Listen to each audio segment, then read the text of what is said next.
है। विधानसभा को फूलों से सजाया धजाया गया है।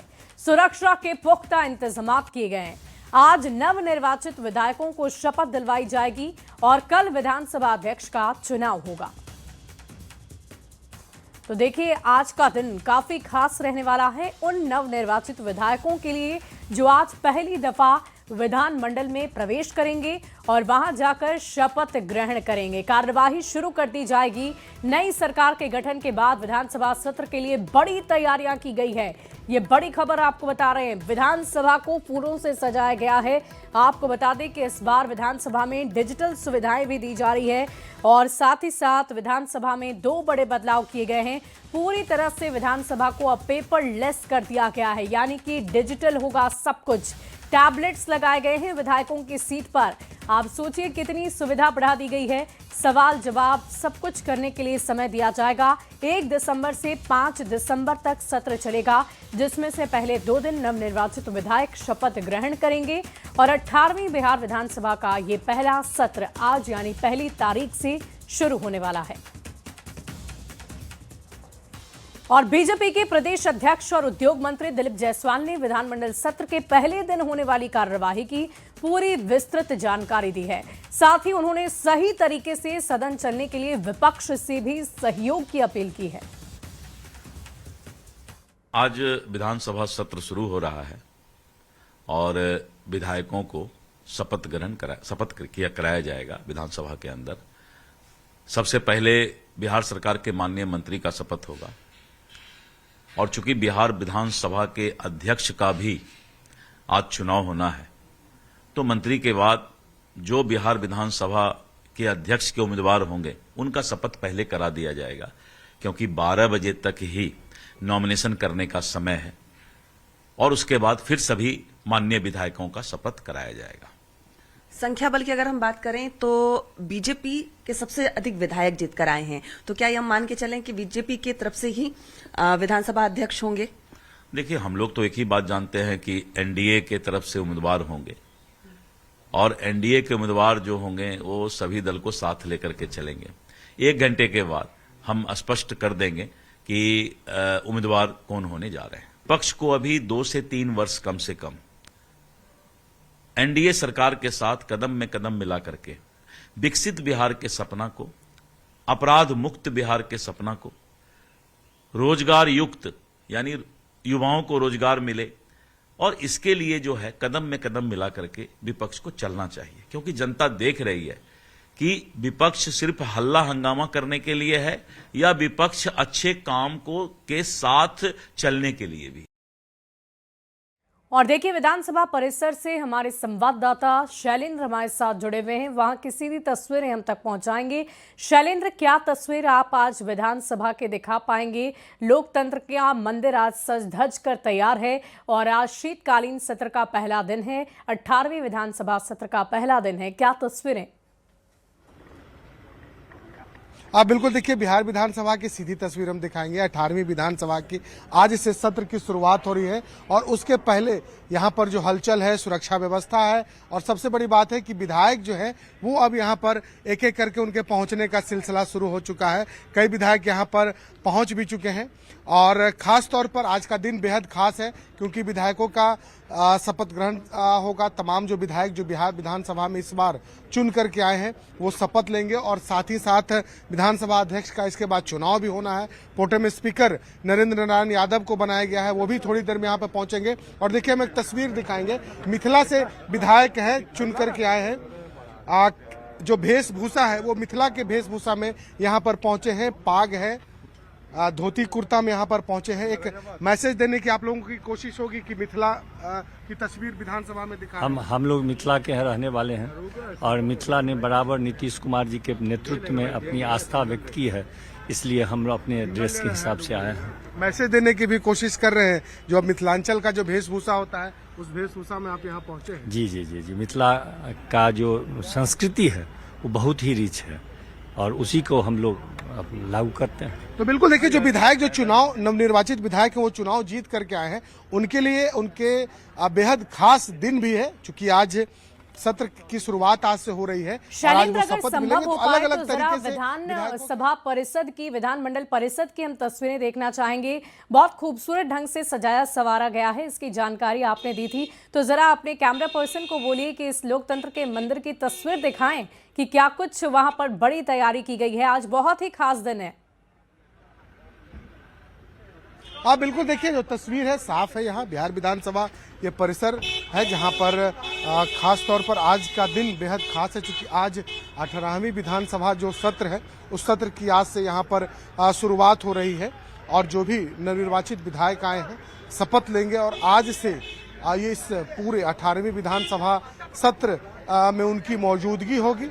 जनता का सवाल वो लेकर के आएंगे, सरकार जवाब देगी विधायकों की समस्याओं का और जो समस्या है उसका समाधान भी निकालने की यहाँ पर कोशिश की जाएगी। तो कहीं न कहीं विधायकों के स्वागत के लिए विधानसभा में भी तैयारी की गई है, जो फूलों से सजाया गया है। इसके साथ ही साथ ये 18वीं विधानसभा को बेहद खास बनाने के लिए ये तमाम तैयारियां हैं और एक नई परंपरा की भी शुरुआत हो रही है। काफी हाईटेक जो है वो यहाँ विधानसभा सदन किया गया है, जहाँ पर टैब लगाए गए हैं। विधायक अब ऑनलाइन सवालों का जवाब देख सकेंगे, पढ़ सकेंगे। शैलेंद्र, आपकी तस्वीरों के जरिए मैं देख पा रही हूँ व्हाइट शर्ट में, एक जैसे कपड़ों में, एक जैसे परिधान में आपके पीछे कुछ लोग खड़े हैं। ये कौन है? इन्होंने क्या तैयारी की है? विधानसभा ये क्यों पहुंचे हैं? जरा उनसे बातचीत करिए। देखिए, ये यहाँ पर सुरक्षा कर्मी है और इन्हें सुरक्षा के लिए यहाँ पर लगाया जाता है। हर बार जब भी विधानसभा का सत्र होता है तो तमाम जो सुरक्षा कर्मी हैं उन्हें यहाँ पर लगाया जाता है सादे वर्दी में, चूंकि ये व्हाइट लाइन होता है और व्हाइट लाइन के अंदर कोई नहीं जा सकता है बिना आदेश के, जिसे बिहार विधानसभा से आदेश न निकला हो, जो विधायक न हो या फिर जिन्हें अंदर जाने की अनुमति न दी गई हो। वाकई शैलेंद्र, बड़ी तैयारियां की गई है, खूबसूरत ढंग से तैयारी की गई है, कई सारे बड़े और अच्छे बदलाव भी किए गए हैं। अब इंतजार है विधानसभा के अंदर की तस्वीर का। जब वो तस्वीर भी आएगी तो सबसे पहले न्यूज़ 18 आपके कैमरे के माध्यम से अपने दर्शकों तक पहुंचाएगा। बहुत बहुत शुक्रिया फिलहाल शैलेंद्र आपका हमारे साथ जुड़ने के लिए।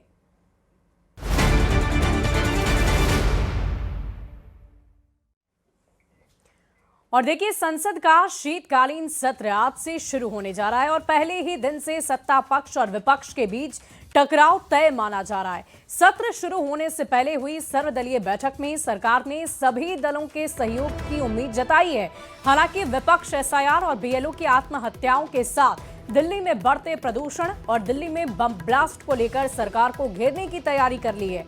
सुबह 10 बजे विपक्ष की रणनीति बैठक होने वाली है। वहीं रक्षा मंत्री राजनाथ सिंह सरकार की फ्लोर स्ट्रैटेजी मीटिंग की अगुवाई करने वाले हैं। सत्र के पहले दिन दिवंगत पूर्व सांसद और अभिनेता धर्मेंद्र को सदन में श्रद्धांजलि भी दी जाएगी और इसके साथ ही शीतकालीन सत्र में कई अहम विधेयक भी पेश किए जाएंगे। कुल मिलाकर शीतकालीन सत्र के हंगामेदार रहने के पूरे आसार हैं। वहीं थोड़ी देर में पीएम मोदी संसद सत्र मीडिया को संबोधित भी करने वाले हैं। तो संसद का भी शीतकालीन सत्र आज से ही शुरू होने वाला है और हो सकता है कि थोड़ी ही देर में प्रधानमंत्री नरेंद्र मोदी मीडिया को संबोधित करते हुए नजर आएंगे। विपक्ष से सहयोग की उम्मीद जताई जा रही है। हालांकि कुछ प्रमुख मुद्दे हैं जिस पर आज संसद में चर्चा होने की संभावना है। कुल मिलाकर अगर हम ये कहें कि आज संसद में हंगामे होने के आसार हैं तो ये गलत नहीं होगा। कुछ प्रमुख मुद्दे हैं जैसे कि दिल्ली में बढ़ता प्रदूषण, दिल्ली लाल किले के पास हुए हाल ही में बम ब्लास्ट, इन प्रमुख मुद्दों को लेकर विपक्ष सदन में हंगामा कर सकता है। आज से संसद के शीतकालीन सत्र की शुरुआत हो रही है। सत्र से पहले एक सर्वदलीय बैठक हुई है। इसके अलावा राजनाथ सिंह ने भी फ्लोर स्ट्रैटेजी मीटिंग रखी है। इसके साथ ही हम आपको ये बता दें कि आज खुद प्रधानमंत्री नरेंद्र मोदी भी संसद सत्र मीडिया को संबोधित करेंगे और उसके लिए भी तैयारियां पूरी कर ली गई है। आप तस्वीरें देख पा रहे हैं। 19 दिसंबर तक ये शीतकालीन का सत्र संसद का चलेगा। 10 विधेयक पेश करने की सरकार तैयारी कर रही है और इन विधेयकों को लेकर क्या चर्चा होगी सदन के भीतर, ये देखने वाली बात होगी। फिलहाल आप संसद भवन के बाहर की तस्वीरें देख रहे हैं। शीतकालीन सत्र के मद्देनजर बड़ी तैयारी की गई है और खूबसूरत ढंग से संसद को सजाया संवारा गया है। लगातार सांसदों के पहुंचने का सिलसिला जारी है और तस्वीरें आप देख रहे हैं। 10 विधेयक पेश करने की तैयारी में सरकार लगी हुई है और इसके पहले सरकार और विपक्ष तैयार है। एसआईआर पर आर पार होगा, इसकी भी संभावना है। इसके अलावा सदन में दिल्ली में बढ़ते प्रदूषण और दिल्ली में हुए बम ब्लास्ट को लेकर भी गहन रूप से चर्चा की जा सकती है। विपक्ष की तरफ से सवाल खड़े किए जा सकते हैं, जिसको लेकर सत्ता पक्ष बिल्कुल तैयार है। आपको बता दें कि एसआईआर को लेकर पहले भी सदन में हंगामा बरत चुका है और एक बार फिर से एसआईआर बिहार के अलावा बंगाल और साथ ही साथ झारखंड अन्य राज्यों में भी कराने की तैयारी में है। और देखिए, थोड़ी ही देर में प्रधानमंत्री नरेंद्र मोदी मीडिया को संबोधित करने वाले हैं, जिसको लेकर तैयारियां की जा चुकी है। आपको बता दें कि प्रधानमंत्री नरेंद्र मोदी संसद सत्र मीडिया को संबोधित करेंगे और उसके बाद संसद में कार्यवाही शुरू कर दी जाएगी। और तस्वीरें हम आपको संसद भवन के बाहर के दिखा रहे हैं। आज से संसद का भी शीतकालीन सत्र शुरू होने वाला है। एक तरफ जहां बिहार विधानसभा में विधानमंडल में भी शीतकालीन सत्र की शुरुआत आज से होने वाली है, तो दूसरी तरफ संसद भी बिल्कुल तैयार है। और भले ही मौसम में ठंडक हो, लेकिन सदन के भीतर गर्माहट देखी जा सकती है, ऐसी संभावना है। और देखिए, इस पूरी खबर के अधिक जानकारी के साथ न्यूज़ 18 संवाददाता अमितेश हमारे साथ फोन लाइन पर जुड़ रहे हैं। अमितेश, क्या जानकारी है? प्रधानमंत्री कब तक शुरुआत कर सकते हैं मीडिया को संबोधित करने की? देखिए, थोड़ी देर में प्रधानमंत्री नरेंद्र मोदी पहुंचेंगे संसद भवन और उसके बाद हमेशा की तरह शीतकालीन सत्र या कोई भी सत्र होता है, उसके पहले दिन जब मीडिया से मुखातिब होते हैं, उनकी तरफ से ये बात कही जाती है कि संसद का सत्र सुचारू रूप से चले। इसके लिए विपक्ष से भी अपील करते हैं। हमेशा की तरह ऐसा भी आज भी होने वाला है। और निश्चित रूप से बिहार विधानसभा चुनाव में जीत के बाद पूरी सरकार और खासतौर से बीजेपी एनडीए के जितने भी लोग हैं काफी उत्साहित हैं। लेकिन दूसरी तरफ एसआईआर का मुद्दा एक बार फिर से विपक्ष की तरफ से उठाया जा रहा है। एडजर्नमेंट मौसम भी लाया गया है विपक्ष की तरफ से और इस पर चर्चा कराए जाने की मांग की जा रही है। हंगामा होने के पूरे आसार हैं विपक्ष की तरफ से। पश्चिम बंगाल में चाहे टीएमसी हो या फिर डीएमके हो तमिलनाडु में, इसके अलावा कांग्रेस के भी लोग हैं, सभी की तरफ से इस मुद्दे को जोर शोर से उठाया जा रहा है और चुनाव आयोग को कटघरे में खड़ा किया जा रहा है, बीजेपी और सरकार को कटघरे में खड़ा किया जा रहा है। तो निश्चित रूप से आज जो शुरुआत हो रही है शीतकालीन सत्र की, काफी हंगामेदार रहने की पूरी संभावना है। जी वाकई अमितेश, एक बार फिर से हम उन प्रमुख मुद्दों को जानना चाहेंगे जिस पर आज चर्चा प्रमुख रूप से हो सकती है। साथ ही 10 विधेयक जो पेश करने की तैयारी में सरकार है, उसकी भी जानकारी दें। जी हाँ, बिल्कुल। सरकार की तरफ से बहुत सारे इम्पोर्टेंट जो विधायी कार्य हैं उसको भी निपटाने की तैयारी है। लेकिन जिस तरह से विपक्ष की तैयारी है एसआईआर समेत तमाम मुद्दों पर घेरने की सरकार को, चाहे आंतरिक सुरक्षा का मामला उसको भी विपक्ष उठा रहा है और सभी मुद्दों पर जो घेरने की तैयारी है उसको लेकर के ऐसा लग नहीं तरफ से लगातार सवाल खड़ा किया जा रहा है। नहीं, ये स्वाभाविक है। इनके पास कोई मुद्दा नहीं है ना, कोई मुद्दा नहीं बचा। लोगों के हाल जो हुआ है विपक्ष का, उनको जमीन का पता ही नहीं। जमीन पर जो पब्लिक इशूज है, जो पब्लिक कंसर्न का इशू है, उसको क्या एड्रेस करना है इसमें। और हम लोग आते हैं पार्लियामेंट में जो पब्लिक इंटरेस्ट का इशू है, वो लोग चाहते हैं कि वहाँ रेज हो। एमपीज भी चाहता है इस मुद्दा को रेज किया जाए, लेकिन हमको नहीं लगता है कि उनका ये कंसर्न है और इसीलिए विपक्ष का ये हाल हुआ। मैंने कहा ना आपको कि बिहार से बड़ा एग्जाम्पल एसआईआर से बिहार में हुआ, दूसरा हो नहीं सकता। ठीक है। आखिर में एक सवाल, बिहार विधानसभा का सत्र शुरू हो रहा है, नई सरकार बनने के बाद ये पहला सत्र है। किस तरह से आप लोगों की अपेक्षाओं पर, आकांक्षाओं पर खरे उतरने का प्रयास करेंगे बिहार में? देखिए, हम लोग का 20 साल का ट्रैक रिकॉर्ड है नीतीश जी का, और नीतीश जी ने 20 साल के कामकाज में ये प्रूव किया है कि लोगों का विश्वास जीता है कि जो हम बोलते हैं वो करते हैं। हम कोई डपोर संखी कमिटमेंट तो करते नहीं, जो हम वही कमिटमेंट करते हैं पब्लिक में जा करके जो हम पूरा करें। और क्योंकि डबल इंजन की सरकार भी है और आज से विधानसभा शुरू है, तो जो भी हमने अपने मैनिफेस्टो में हम लोगों ने प्रॉमिस किया है और उस पर पहले जो हुआ था अभी कैबिनेट, पहला कैबिनेट इस सरकार का, उसमें वो रिफ्लेक्शन भी आ गया। जो हम लोगों ने कहा 1 करोड़ नौकरी और रोजगार देंगे, उस पर भी काम शुरू हो गया। चलिए, बहुत बहुत धन्यवाद। तो ये थे जेडीयू। और इस बीच आपको पटना से एक बड़ी खबर बता दें, बिहार कांग्रेस की अहम बैठक होने जा रही है। आज ही कांग्रेस की अहम बैठक होगी। सदाकत आश्रम में इस बैठक को रखा गया है। सभी जिला अध्यक्ष शामिल होंगे। राजेश राम इस बैठक की अध्यक्षता करने जा रहे हैं। बड़ी खबर आपको बता रहे हैं, पटना से बिहार कांग्रेस की अहम बैठक होने वाली है और इस बैठक को लेकर बड़ी तैयारियां की गई हैं। आपको बता दें कि विधानसभा चुनाव में करारी हार के बाद विपक्ष के तमाम दलों की तरफ से समीक्षा बैठक की जा रही है। पहले राष्ट्रीय जनता दल ने बैठक की और अब खबर आ रही है कि कांग्रेस भी समीक्षा बैठक करने जा रही है, जो आज ही होगी। राजेश राम इसकी अध्यक्षता करेंगे, जिसमें ये चर्चा की जाएगी कि आखिर ये हार क्यों और किस वजह से मिली है और इस पर आगे की रणनीति तैयार की जाएगी। कांग्रेस विधायक के जेडीयू के संपर्क में होने पर कांग्रेस प्रदेश अध्यक्ष राजेश राम ने सफाई दी है। उन्होंने मीडिया से पूछा कि अगर किसी से बात कर संपर्क में हैं तो आप बताएं। उन्होंने कहा कि कुछ लोग भ्रम फैलाते रहते हैं, ये नैरेटिव मीडिया में चलता रहता है। उन्होंने कहा कि अगर इस बारे में कोई भी सबूत मिल जाए तो कार्रवाई की जाएगी। संपर्क में है, यदि आपसे बता के संपर्क में है, किसी से बता के संपर्क में है तो बताइए, जरूर हम कहेंगे।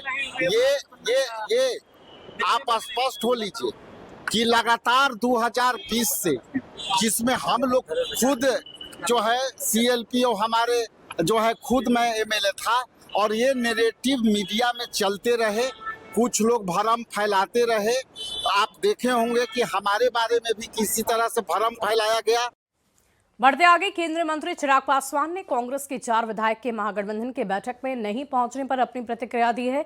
उन्होंने कहा कि कौन किसके साथ जा रहा उन्हें नहीं पता है। चिराग पासवान ने यह भी कहा कि शायद विधायकों को ऐसा लगता है कि वे एनडीए के साथ जुड़कर अपने क्षेत्र में विकास को और गति दे पाएंगे। वे संपर्क में हैं। मुझे नहीं पता कि कौन किसके साथ जाने की सोच रख रहा नहीं रख रहा। एनडीए अपने में इतना ज्यादा मजबूत है, 200 से ज्यादा सीटें जीतकर हम लोग का गठबंधन है। ऐसे में मैं जरूर मानता हूं कि कई ऐसे विधायक हैं जिनको इस बात का एहसास है कि संभवतः एनडीए के साथ जुड़कर ही वो अपनी सोच या बिहार के विकास को या अपने क्षेत्र के विकास को वो गति दे पाएंगे। ऐसे में कई विधायक गाहे बगाए हम लोग के भी संपर्क में हैं, जो प्रधानमंत्री नरेंद्र मोदी जी की सोच के साथ जुड़ना चाहते हैं, मुख्यमंत्री नीतीश कुमार जी के नेतृत्व के साथ जुड़ना चाहते हैं। कब कौन किसके साथ जुड़ रहा है ये मैं कह नहीं सकता। और कांग्रेस के 4 विधायक के महागठबंधन के बैठक में नहीं पहुंचने पर सियासी कयास जारी है। कहा जा रहा है कि ये चारों नेता जेडीयू के साथ आने वाले हैं। मंत्री श्रवण कुमार ने मीडिया के सवालों का जवाब देते हुए जेडीयू के साथ रहेंगे या कांग्रेस के साथ, ये इनकी इच्छा है। किसी व्यक्ति की इच्छा को कौन रोक सकता है? नहीं, जेडीयू के साथ या कांग्रेस के साथ रहेंगे वो तो उनकी इच्छा है। कोई व्यक्ति का इच्छा कौन रोक सकता है?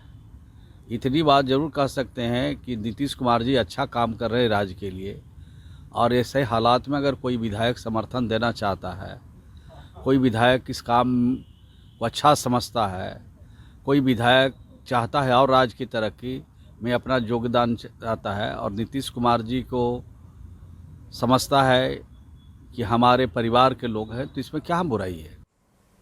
मौलाना मदनी के विवादित बयान का पप्पू यादव ने समर्थन किया है। पप्पू यादव ने कहा कि मरता क्या ना करता, जब किसी के पास कोई रास्ता नहीं बचता तो वो अपने बचाव के लिए आवाज जरूर उठाता है। जिहाद आतंकवाद या उग्रवाद नहीं होता। हिंदू मुश्किल समय में भगवान का नाम लेते हैं, मुस्लिम उसी तरह जिहाद शब्द का इस्तेमाल करते हैं। करता क्या नहीं करता, जिहाद का मतलब क्या होता है? अपने बचने के लिए आवाज उठाएंगे। जिहाद का मतलब क्या आतंकवादी है, उग्रवादी? अगली खबर सीवान से, जहां कंटेनर से विदेशी शराब जब्त हुई है। करीब 3,300 लीटर विदेशी शराब की जब्ती हुई। 50 लाख रुपए इसकी कीमत आंकी जा रही है। उत्तर प्रदेश के रास्ते सीवान ये शराब पहुंची थी। मौके से कंटेनर चालक गिरफ्तार हुआ। हरियाणा का रहने वाला है चालक। पुलिस मामले की तफ्तीश में जुटी है। बड़ी खबर आपको बता रहे हैं, 3,300 लीटर शराब की जब्ती हुई है। तो करीबन 50 लाख इस शराब की कीमत आंकी जा रही है। सीवान से ये बड़ी खबर आपको बता दें, कंटेनर से विदेशी शराब की जब्ती हुई। सीवान से ये बड़ी खबर आ रही है।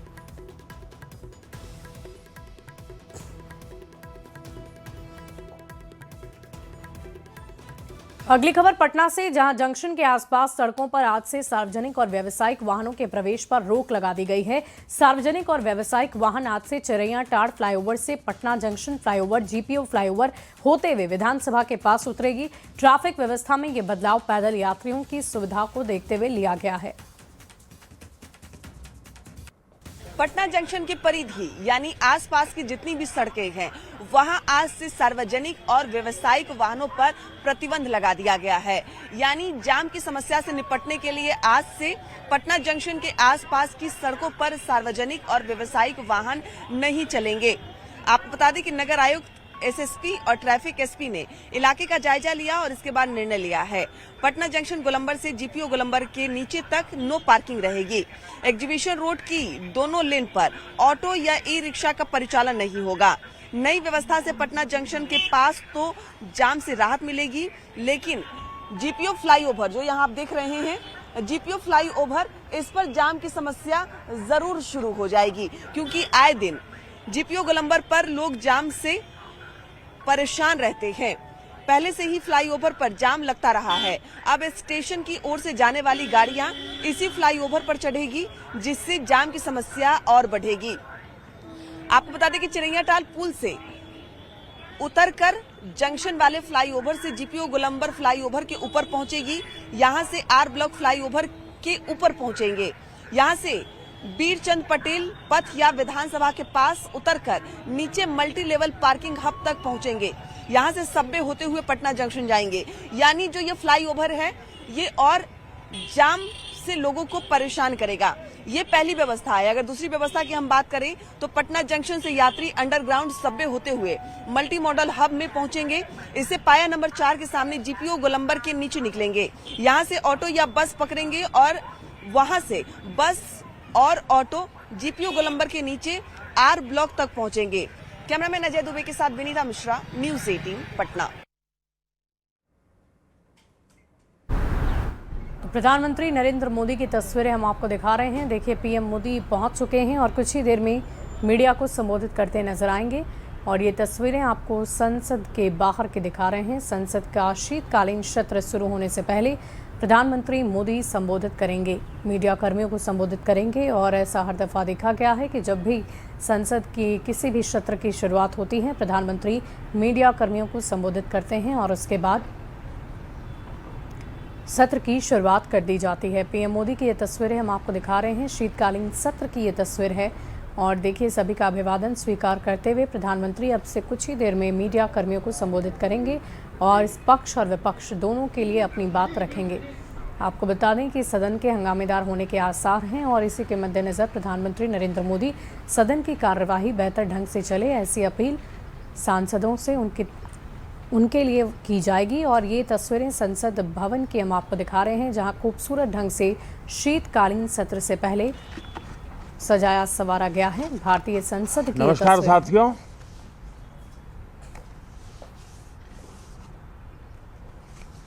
आप भी मौसम का मजा लीजिए।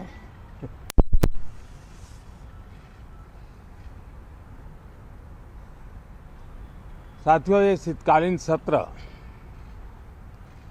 ये सिर्फ कोई रिचुअल नहीं है। राष्ट्र को प्रगति की ओर तेज गति से ले जाने के जो प्रयास चल रहे हैं, उसमें ऊर्जा भरने का काम ये शीतकालीन सत्र भी करेगा, ऐसा मेरा पूरा विश्वास है।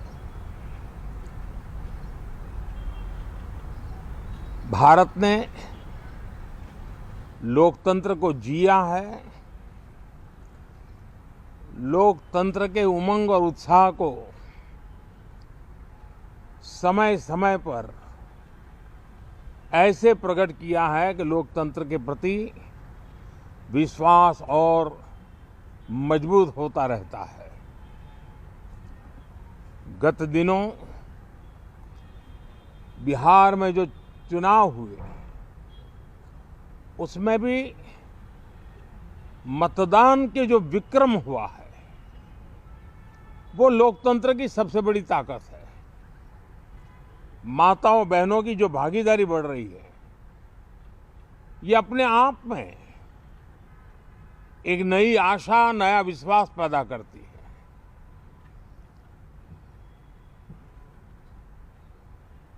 एक तरफ लोकतंत्र की मजबूती और इस लोकतांत्रिक व्यवस्थाओं के भीतर अर्थतंत्र की मजबूती, इसको भी दुनिया बहुत बारीकी से देख रही है। भारत ने सिद्ध कर दिया है,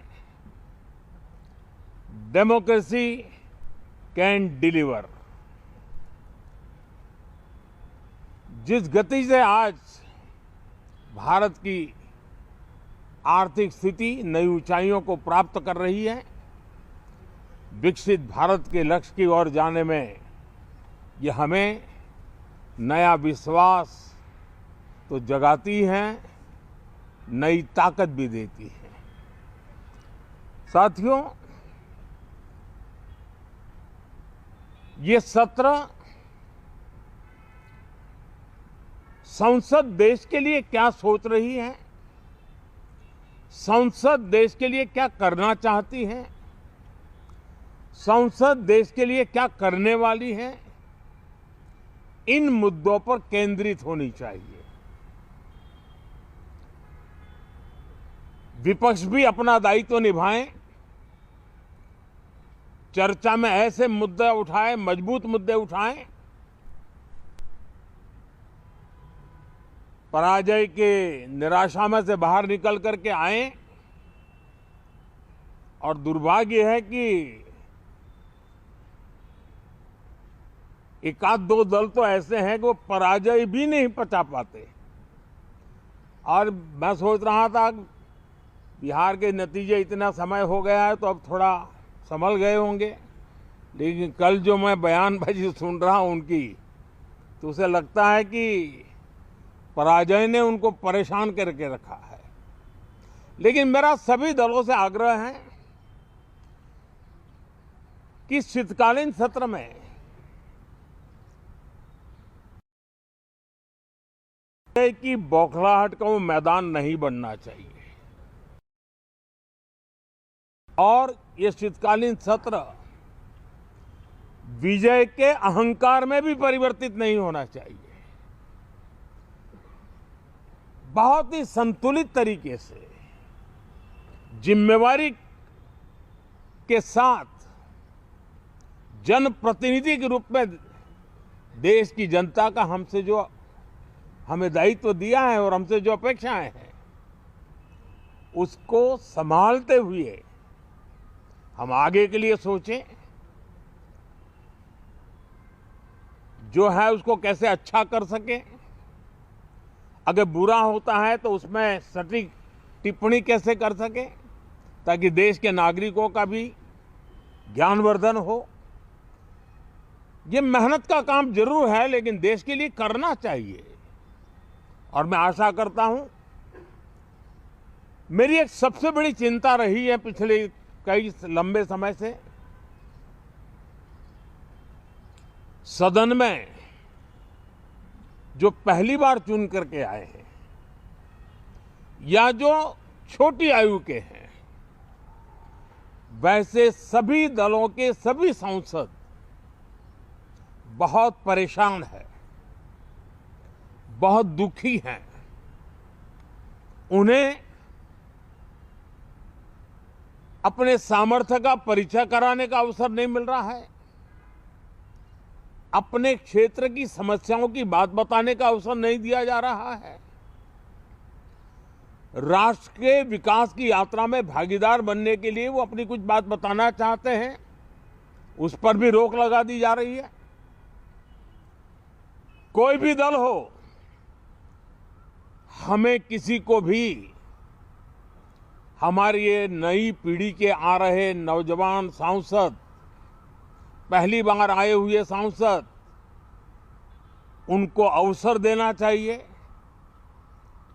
उनके अनुभवों का हमें सदन को लाभ मिलना चाहिए।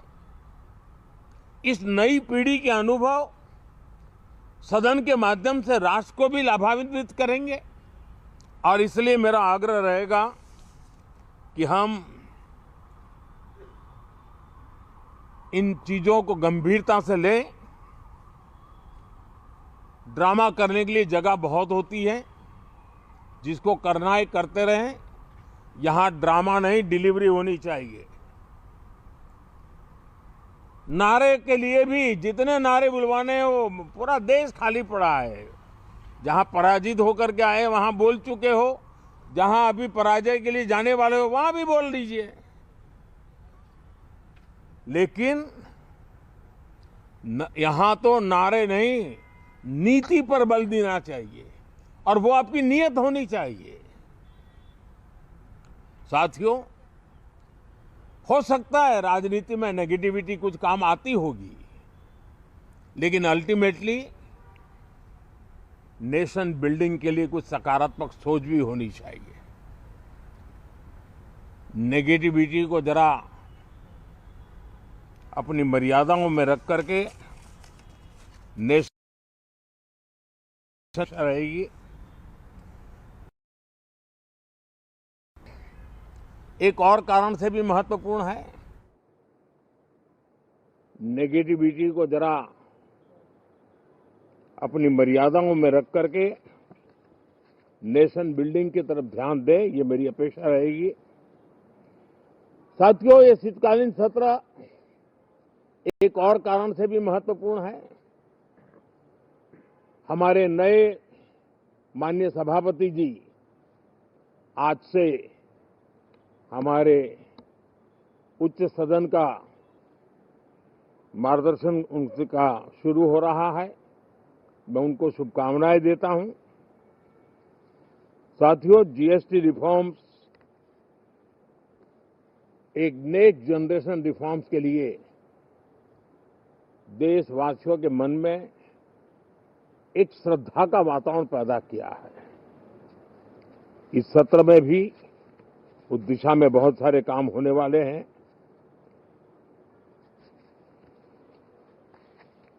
हमारे देश का एक हमारे मीडिया के मित्र कभी अगर एनालिसिस करेंगे तो उनको ध्यान में आएगा कि पिछले कुछ समय से हमारे सदन को या तो चुनावी का वार्मिंग अप के लिए उपयोग किया जा रहा है, या तो पराजय की बौखलाहट करने को निकालने के लिए उपयोग किया जा रहा है। अब मैंने देखा है कुछ प्रदेश ऐसे हैं कि सत्ता में रहने के बाद इतनी एंटी इनकम्बेंसी है कि वो वहां जनता में जा नहीं पा रहे हैं, वहां लोगों के बीच जाकर के अपनी बात बता नहीं पा रहे हैं, और इसलिए सारा गुस्सा या सदन में आकर के निकालते हैं और सदन को अपने उस राज्य की राजनीति के लिए इस्तेमाल करने की नई परंपरा को कुछ दलों ने जन्म दिया है। अब उन्होंने एक बार चिंतन करना चाहिए कि पिछले 10 साल से ये जो खेल खेल रहे हैं, देश स्वीकार नहीं कर रही है इन पद्धतियों को, तो अब थोड़ा बदलें, अपनी रणनीति बदलें। मैं टिप्स देने के लिए तैयार हूं उनको कैसे परफॉर्म करना चाहिए,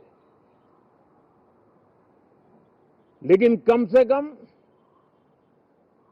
सांसदों के हकों पर तराप मत लगाइए, सांसदों को अभिव्यक्ति का अवसर दीजिए, अपनी निराशा और अपने पराजय पे सांसदों को बलि मत बनाइए। मैं आशा करता हूं कि इन जिम्मेवारियों के साथ हम सब चलें, लेकिन मैं देश को विश्वास देता हूं कि राष्ट्र प्रगति की राह पर चल पड़ा है, राष्ट्र नई ऊंचाइयों को पार करने की दिशा में आगे बढ़ रहा है, और ये सदन भी उसमें एक नई ऊर्जा, नया सामर्थ्य भरने का काम करेगा। इसी विश्वास के साथ बहुत बहुत धन्यवाद। नरेंद्र मोदी को आप सुन रहे थे, जहां शीतकालीन सत्र से पहले प्रधानमंत्री नरेंद्र मोदी ने कई बड़ी बातें कही हैं। कहा है कि ड्रामा नहीं, डिलीवरी पर ध्यान देना चाहिए, संसद में नारे नहीं, नीति पर बल दें, नेगेटिविटी छोड़े विपक्षी दल। तो प्रधानमंत्री नरेंद्र मोदी ने ये बड़ा संदेश सत्र से पहले दिया है। राष्ट्र निर्माण पर ध्यान दे विपक्ष, तो विपक्ष को कई संदेश देते हुए प्रधानमंत्री नरेंद्र मोदी नजर आ रहे थे।